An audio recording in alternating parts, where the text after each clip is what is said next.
After many years of meditation and all the twists and turns of life, I'm now in the grip of intense fear and anxiety. I got 10 minutes, so I'm going to waste it telling you why I'm going to talk about what I'm talking about. By asking nonsensical questions, by making absurd remarks.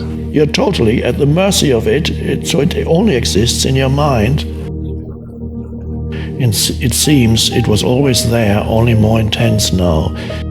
So there's a moral argument which says that if you do not initiate force against others, you're not doing anything wrong fundamentally. It may be unwise, but it's not immoral. And so if I stab myself, nobody charges me with assault. And if I ingest a drug that may not be great for me in the long term, but enhances my happiness in the moment, may be something worthy of intervention. It may be unwise, but it's not immoral and worthy of jail.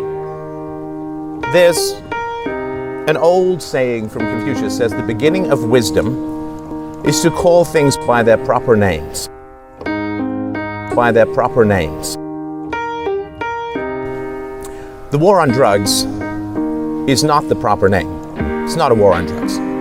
If I get caught with a pound of cocaine, it's not the cocaine that goes to jail. It's not a war on drugs. It's a war on people. And it's a war on a very specific kind of person. It's the addicts. So who are the addicts?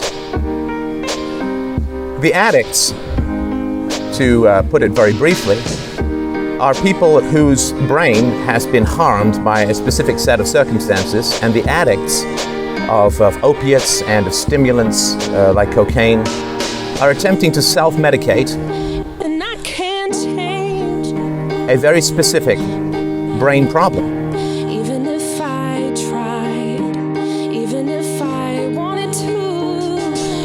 And so we're born too early, and so the majority of our brain development occurs after we're born. And there are very specific systems in the brain around emotional self-regulation. And so we need motivation, which comes from the dopamine system. And we need self-soothing or calming down, which comes from the endorphin system. Now, if you take a rat and you genetically engineer it to have no dopamine, then if you feed it, you put food in its mouth, it will be like, hey, thanks. But if you put food like 2 inches from its mouth, it will not move to get it. It will actually starve to death, 2 inches from food, because it has no motivation. So you can genetically engineer problems in these stimulation and self-soothing systems within the brain and see very specifically what happens. And when baby monkeys are groomed by their moms, they produce more endorphins, the happy, warm hugs and all that kind of stuff. Now, if when you are both in your mother's womb and shortly after birth for the first couple of years, if you're exposed to extraordinary stressors in life, it could be war, it could be child abuse, it could be famine, it could be disease, it could be, the general social decay that's hitting so many Western cities in certain places.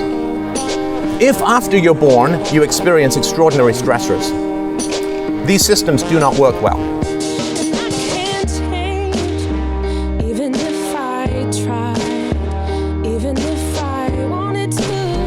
You are short on dopamine and you are short on endorphins.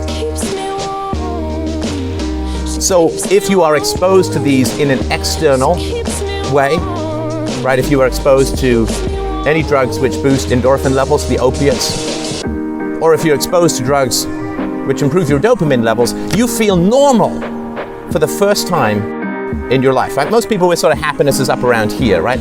People who are born in traumatic situations, their happiness is down here. They take a drug, an illegal drug, and they realize, they feel what it means to be normally happy for the first time in their life. And then when they go back down, and they go back down lower than where they came from, they realize the agony of their existence probably for the first time.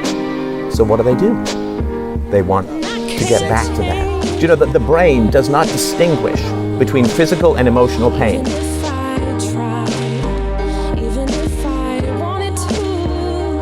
It's exactly the same centers that light up. A really painful rejection is processed by the brain in the same way as getting stabbed. So these people who've grown up in these traumatic environments have a susceptibility. This is where the addiction comes from. Their brains don't work. You could really look at it as a physical brain injury. Now, people who are attempting to self-medicate a physical brain injury should not be sent to jail at all. There is a sadism in the war on drugs in that we are finding people who were traumatized as children, who are self-medicating themselves the only way they know how, the only way they can, and we are subjecting them to persecution, confinement, trauma, stress, which is exactly the conditions which brought about their susceptibility to addiction in the first place.